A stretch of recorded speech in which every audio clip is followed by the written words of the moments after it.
Hello all. In the first part of soldering, brazing and welding, we had discussed about definitions of soldering, brazing and welding, as well as components of soldering, and about flux and anti-flux. This is the second part. In this we will be learning about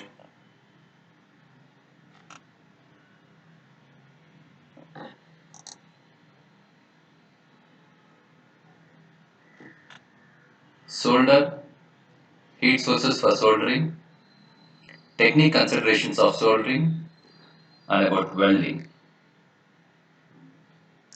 Solder, also called as filler metal. These are again divided as soft solder and hard solder. Example, tin, lead tin alloys which are having a melting range which is very low, that is below 260 degrees centigrade. These are also known as plumber's solder. Hard solder, these have high melting range, requires special melting methods. In this we have gold based solders, silver based solders. Gold based solders have good tarnish and corrosion resistance, extensively used in crown and bridge applications. Silver based solders are commonly used in orthodontic appliances. What are the ideal properties that a solder should possess? Ease of flow at relatively low temperature, sufficient fluidity to freely flow when melted, strength compatible with that of the structure being soldered, acceptable color to give an inconspicuous joint, resistance to tarnish and corrosion, resistance to pitting during heating and applications. Flow temperature. Temperature at which the filler metal wets and flows on the substrate metal and produces a bond. The flow temperature of filler metal should be lower than the solidus temperature of metals being joined. Flow temperature should be 55.6 degrees centigrade, lower than solidus temperature of parent metal. There are two types of soldering, pre-soldering, post-soldering, especially during applications of bridges. Pre-soldering is the technical term for joining metals before firing of veneering ceramic layers, also called as pre-brazing. That is, if you have to veneer a metal framework with ceramic, you do the soldering before itself and then do the ceramic layering. Post soldering, the technical term for joining metals after veneering process is completed. It's also called as post brazing. This means you have two components of a bridge which are veneered by ceramic already, and then you are going to join both together by soldering. This soldering is called as post soldering. Heat sources of soldering. Especially there are two main methods, torch soldering or gas air or gas oxygen torch soldering. Second one is oven soldering. For torch soldering or gas air soldering heat source, we have hydrogen gas, natural gas, acetylene, propane, and even butane. Types of soldering can be investment soldering, freehand soldering, Jig soldering. Investment soldering is used when very accurate alignment of parts to be joined is needed. Freehand soldering is used for soldering orthodontic appliances. Zig soldering is almost similar to investment soldering. Flame temperature. The most common instrument for the application of heat is gas oxygen torch, and the type of torch should be chosen according to fuel being used. The flame must provide enough heat to raise the temperature of both the substrate metal and the filler metal to the soldering temperature. A lower heat content of fuel requires a longer period of heating to the desired temperature and is associated with more danger of oxidation during the soldering process. Hydrogen. Coming to the various gases used, first one is hydrogen. It has the lowest heat content and therefore heating should be slow.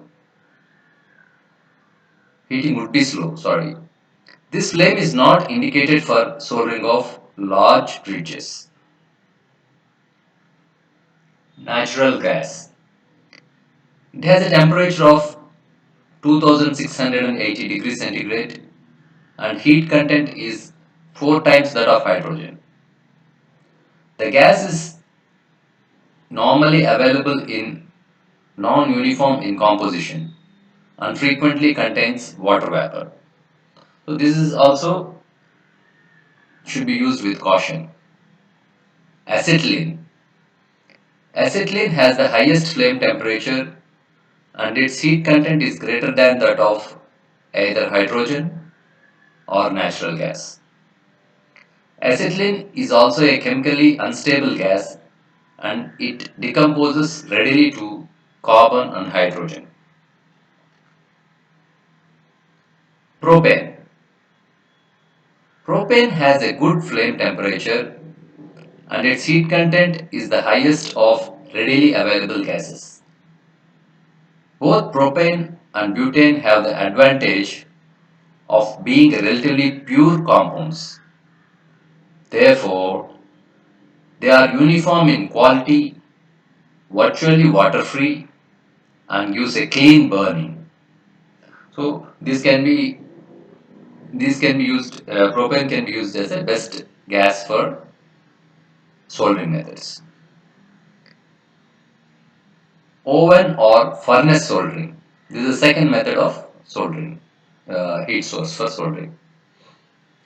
For oven soldering, a furnace should be chosen with enough wattage to provide the heat required to raise the temperature of the filler metal to its flow point.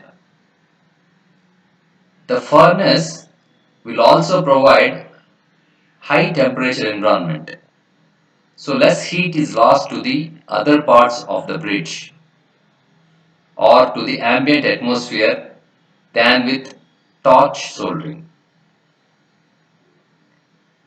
Before the metal substrate that will be soldered is placed in the oven, a uniform coating of a paste flux should be applied to the surface to be soldered. Technique considerations for soldering. The soldering technique involves several critical steps. Number 1. Cleaning and preparing the surfaces to be joined. 2. Assembling the parts to be joined. 3. Preparing and fluxing the gap surfaces between the parts. 4. Maintaining the proper position of the parts during the procedure. 5. Controlling the proper temperature. And 6. Controlling the time to ensure adequate flow of solder and complete filling of the solder joint. These are the technique considerations for soldering.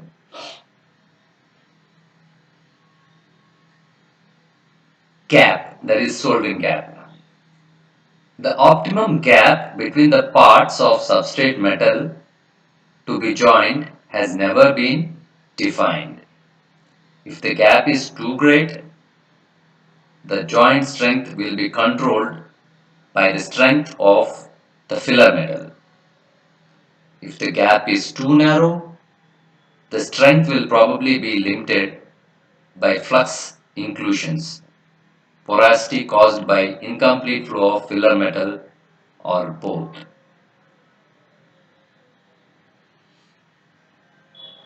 Next factor is flame. The flame can be divided into four zones: cold mixing zone, which has unburned gases; partial combustion zone, reducing zone, and oxidizing zone. The portion of the flame used to heat the soldering assembly is at the tip of reducing zone. Because this produces the most efficient burning process and the most heat. So you have to use the tip of reducing zone of the flame. Temperature. The optimal temperature required to solder should be the lowest temperature sufficient to produce a sound solder joint.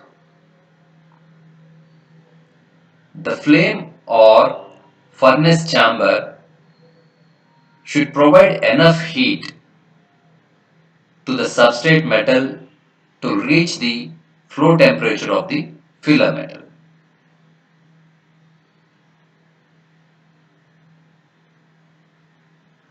Time.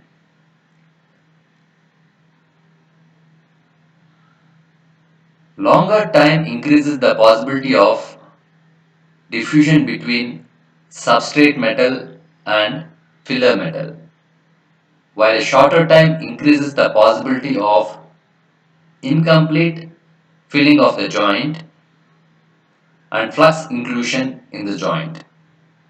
Both these conditions result in weaker solder joints.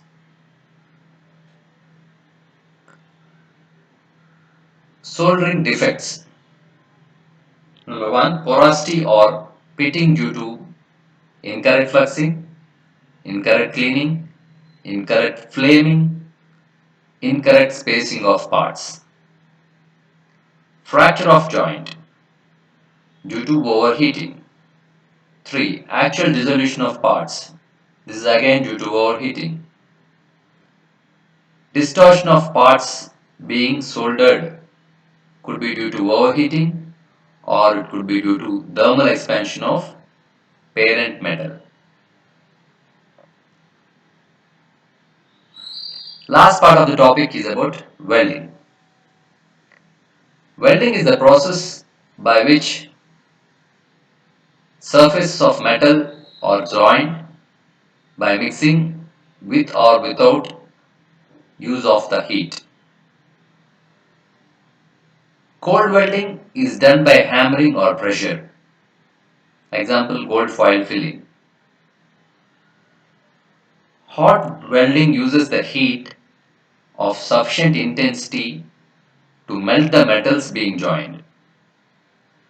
The heat source is usually oxyacetylene flame or high amperage electricity. That means electric furnace.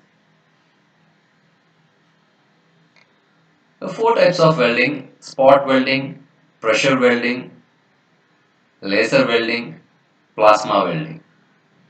Spot welding is more widely used for orthodontic purposes. Laser welding is used for prosthodontic purposes and other applications also. Thank you all.